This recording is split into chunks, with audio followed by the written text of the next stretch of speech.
A finite state machine, or finite automata, among other things, is used to recognize valid strings in a language. Although finite state machines can be used in many different applications, including program design, and in fact are even the theoretical foundations of computers themselves. We will take a look at the basic elements of a deterministic finite automata, or DFA, with a couple of examples. We're using a tool called JFlap that is freely available. A DFA is formed by states and transitions.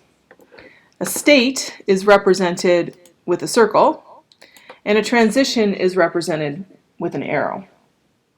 A DFA essentially reads a string one character at a time to determine if it's accepted in our language. And as it reads each character, it follows a transition in the diagram. Every DFA has to have a start state that is designated. And so I'm going to designate this as our start state.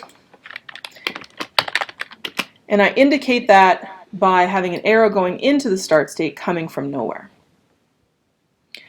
Let's imagine we want to create a DFA that's going to accept bit sequences that represent positive, even integers that are binary numbers. Our alphabet in this case would be only zeros and ones, so the only possible input values at any particular stage would be either a 0 or a 1. And we know that positive, even binary numbers all end with a 0. So we're looking to identify strings that essentially end with a 0. So let's imagine the first character we read is a 0. In this case, we're going to introduce a new state. This is going to be, I'm going to designate this as our even state, indicating that if I reach this state, I have read essentially an even number. So I'll set this name to even. Note that it's not a requirement to label your states in this way. I just find it easier to keep track of why I have a state in a particular place. Now I introduce a transition that indicates what's going to happen if I in fact read a 0 as input. That's going to take me to the even state. Now I have to decide what's going to happen if I read a 1 at the start of my string. In that case, I could introduce a new state called the odd state, but in fact I don't really care at all about odd numbers in this particular example. And if I can avoid introducing new states into my DFA, I do try and avoid that. So in the case of reading a 1, in fact, I'm just going to transition back to the start state. I haven't made any progress towards my ultimate goal, which is finding an even number. Next, I have to decide if I've reached the even state, what happens if I read a 0 and what happens if I read a 1 from this state? Well, if I'm in the even state and I read a 0, that doesn't change my state at all. In fact, I'm still looking at an even number. So a number that ends with 2 zeros or 3 zeros or 4 zeros is still an even number. So I'm going to have my transition come back to the same state here, which is the even state. The other possibility is I'm in the even state and I read a 1. In that case, I'm no longer looking at an even number. I may come back to be looking at an even number, but at this point I don't have an even number. So I'm going to have a transition that will take me back to the start state on this input. Again, I could introduce a new state here, but I don't need to, and I try and avoid that if I can. The next thing I should think about is what happens when I'm done. So if I end up in the even state, that means that the last thing I've read is a 0, and in fact I should accept that string. And so I designate this particular state as being a final state, and that's indicated with a double circle. Final states are always designated in this way. And essentially the way I recognize what strings are allowed and what strings are not allowed in my language are, I follow transitions on each input for a particular input string. And if I end up in a final state, that means that I accept the string in the language. And if I end up somewhere else, or I don't have an option at some point as I'm reading along the string and I haven't finished the string, then I have a string that is not accepted in the language.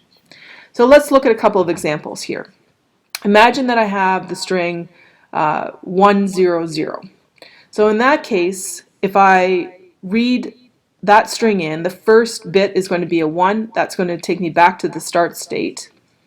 Then I read a 0, that will move me into the even state, and then I read another 0, that keeps me in the even state. Now I've reached the end of the string and I am in a final state, which means that I'm going to accept this particular string in the language. Let's imagine that I read a different string that is not an even number, is not accepted. In this case, for example, let's imagine I read the string 1001. So in this case, I would start with a 1, it keeps me in the start state. Then I would read a 0, that moves me into the even state. Then I read the second 0, that keeps me in the even state. And then I read a 1, and that takes me back to the start state. Now I've finished reading all of the characters in the string, and I'm not in a final state. So this indicates that I would reject that particular string from the language.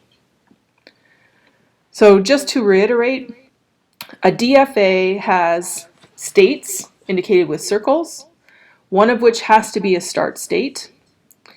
It has a final state. It could have more than one final state, but it has to have at least one final state, which is a state in which if we end up there after reading all of the characters of our string, then we accept that particular string in the language.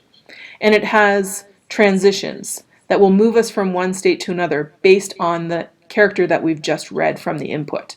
We read characters one character at a time. There could be more states than just 2, and as I said, there could be more than one final state, but this is just a brief introduction to the idea of finite state machines and DFAs in particular. What makes this a DFA, a deterministic finite automata, is that if I'm in any state and I read an input, I have only one choice as to where to go next, or I have no choices, meaning at that point I would reject the string. We'll take a look later at NFAs, which have possibly more than one choice on each input.